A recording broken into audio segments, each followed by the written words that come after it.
আসসালামু আলাইকুম, সবাইকে শুভেচ্ছা দিয়ে শুরু করব আজকে নিউজ।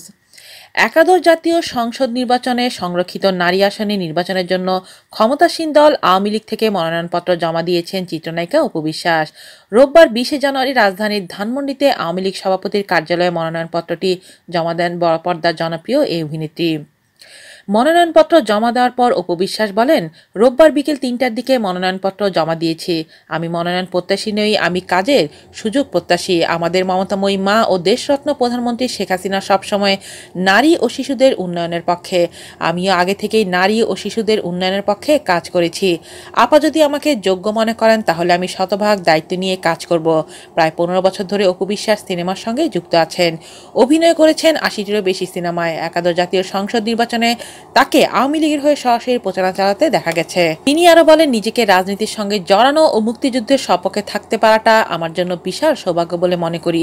মনোনয়ন ফর্ম জমা দিয়েছি, এখন বাকিটা উপরওয়ালার ইচ্ছা।